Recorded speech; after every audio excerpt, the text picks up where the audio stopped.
बऱ्याच जणींच्या रिक्वेस्ट होत्या की मेथीचे लाडू, डिंकाचे लाडू याची रेसिपी दाखव, पण ऑर्डरच्या लोडमुळे मला रेसिपी अपलोड करणंच होत नव्हतं. तर आज शेवटी मी ती करत आहे. तर इथे मी 50 ग्रॅम मखाने घेतलेले आहेत. मखाने मंद गॅसवरती चांगले कुरकुरीत होईपर्यंत भाजून घ्यायचे. त्यानंतर 100 ग्रॅम खोबरं घेऊन चांगलं सोनेरी रंगावर भाजून घेतलं. त्यानंतर या सगळ्या बिया आहेत, या प्रत्येकी 15-15 ग्रॅम आहेत, या मंद गॅसवरती भाजून घेतल्या. त्यानंतर चमच्याभर तुपामध्ये 150 ग्रॅम खारीक पावडर मंद गॅसवरती भाजून घेतली. 50-50 ग्रॅम काजू बदाम आणि 25 ग्रॅम पिस्ता एक चमचा तुपामध्ये चांगले भाजून घेतले.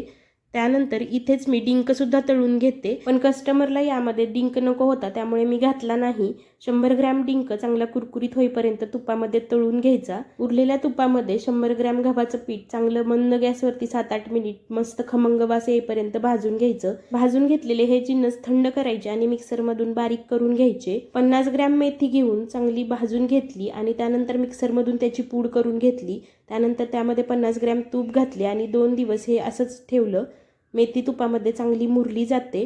हे भाजून घेतलेले जिन्नस मी बारीक करून घेतलेले आहेत. त्यानंतर आता गूळ वितळून घ्यायचा. 2-3 चमचे तूप घालायचं. 350 ते 400 ग्रॅम चिरून घेतलेला गूळ घालायचा आणि जी मेथी आपण 2 दिवस तुपामध्ये भिजवून घेतलेली होती ती सगळी मेथी या गुळामध्येच घालून घ्यायची. गुळाचा पाक बनवण्याची गरज नाही. गूळ वितळला की गॅस बंद करून हे गुळाचं मिश्रण मगाशी बारीक करून घेतलेल्या मिश्रणामध्ये घालायचं आणि याचे छान असे लाडू वळून घ्यायचे. 150 ते 200 ग्रॅम तुपाचा मी इथे वापर केलेला आहे. एवढ्या प्रमाणात बरोबर 1100 ते 1200 ग्रॅम एवढे लाडू तयार होतात. शुद्ध गाईच्या तुपामध्ये हे लाडू बनवले जातात. भरपूर असे हेल्दी आहेत. यामध्ये कॅल्शियम, मॅग्नेशियम आहे.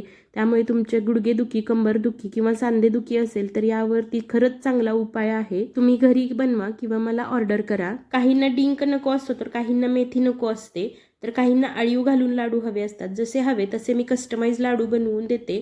तुम्हाला जर काही ऑर्डर करायचे असतील तर स्क्रीनवरती नंबर दिलेला आहे, तिथे नक्की कॉन्टॅक्ट करा. व्हिडिओ जर आवडला असेल तर जाता जाता एक लाईक करा, शेअर करा, फेसबुक, इंस्टावरती फॉलो करा आणि यूट्यूबवरती सबस्क्राईब करा. धन्यवाद.